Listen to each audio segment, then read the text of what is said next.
Friends, மகளேன் மருமகளே என்ற எபிசோடில் என்ன நடக்கலாம் அப்படிங்கிறத பற்றி பார்க்கலாம். இன்றைக்கான எபிசோடு இன்ட்ரெஸ்டிங்கான சுவாரஸ்யமான எபிசோட் அப்படின்னே சொல்லலாம். அபிராமி இப்போ வீட்டை விட்டு வெளியில் வராங்க. அதை பார்க்குற சிவகாமி, பவானி, நாகலிங்கம் எல்லாரும் ரொம்ப சந்தோஷப்பட்டுக்கிட்டு இருக்காங்க. அந்த போலீஸ் தான் அப்படியே ரொம்ப மனசில் கவலையோடு இருக்கார். அந்த நேரத்தில் அத்தை நில்லுங்க அப்படின்னு ஒரு சத்தம் கேட்குது. யாருன்னு பார்த்தா துளசியும் சின்னத்தம்பியும் வராங்க. இது ஏற்கனவே நம்ம ப்ரொமோவில் பார்த்தது தான். ஏன் என்ன இதுன்னு சொல்லி உடனே பார்த்தா சிவகாமி பேச ஆரம்பிக்கிறாங்க. இப்போ துளசி வந்து சிவகாமிக்கு செம்மையாக பதிலடி பேசுகிறாங்க. கடைசியில் கையில் வச்சிருக்க பத்திரம் போலி, பொய்யான பத்திரத்தை வச்சு எங்களெல்லாம் ஏமாற்ற பார்க்குறீங்களான்னு சொல்லி சின்ன தம்பியும் பேசுகிறாங்க. இப்போ இதெல்லாம் பார்த்துக்கிட்டு இருக்க அபிராமி அப்படியே அமைதியாகவே நின்றுட்டு இருக்காங்க. உங்கள்கிட்ட என்ன ஆதாரம் இருக்குது அப்படி இப்படிங்கிற மாதிரி அந்த அரசியல்வாதியை தூண்டி விட்டு பேச வைக்கிறாங்க. அப்போ தான் பார்த்தோம் அப்படின்னா அந்த முருகேசன் அப்படிங்கிறவர் வந்து பேசுகிறாரு.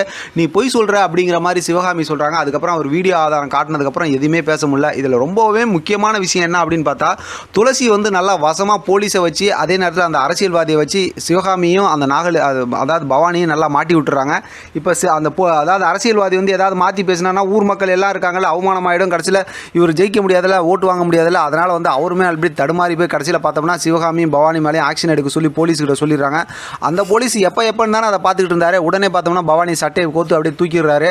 அதுக்கப்புறம் இங்கே பார்த்தோம் அப்படின்னாக்கா சொல்லிட்டு அவங்க கிளம்பிடுறாங்க. அப்போ பார்த்தோம்னா போய் என்னை மன்னிச்சிருங்கம்மா, தெரியாமல் இவங்க கூட வந்துட்டேன் அப்படிங்கிற மாதிரி சொல்லிட்டு கிளம்புறாங்க. இப்போ சிவகாமி அப்படியே நைஸாக கிளம்பும்போது இப்போ துளசி விடுறதா இல்லை, சிவகாமியும் பிடிச்சி அப்படியே லெஃப்ட் அண்ட் ரைட் வாங்கி விட்டுறாங்க. ஆனால் அவமானப்படுத்தக்கூடாது அப்படிங்கிறதுக்காக பார்த்தோம் அப்படின்னா உங்களை நான் மன்னிச்சு விட்றேன், ஆனால் இதே மாதிரி மன்னிச்சு விடுவேன்லாம் நீங்கள் நினைக்காதீங்க அப்படிங்கிற மாதிரி சொல்லி அமுச்சு விட்றாங்க.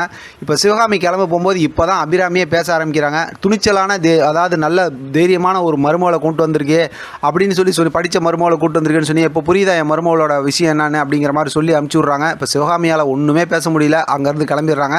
பவானி போலீஸ் ஸ்டேஷனில் உட்காந்துருக்காங்க. அங்கேயும் பார்த்தோம்னா அவங்க கெட்ட வேலையை செஞ்சுக்கிட்டு உட்காந்துருக்காங்க. இப்போ அந்த போலீஸ் அவங்க மேலே கோவப்பட்டு அடிக்க வரும்போது இப்போ சிவகாமி வக்கீலை கூட்டு வந்து அவங்கள வந்து அங்கேருந்து வெளியில் கூட்டிகிட்டு போகிறாங்க. வெளியில் கூட்டிட்டு போனதுக்கப்புறம் இப்போ பவானி சொல்லிட்டு அங்கேருந்து அப்படியே கிளம்புறாங்க.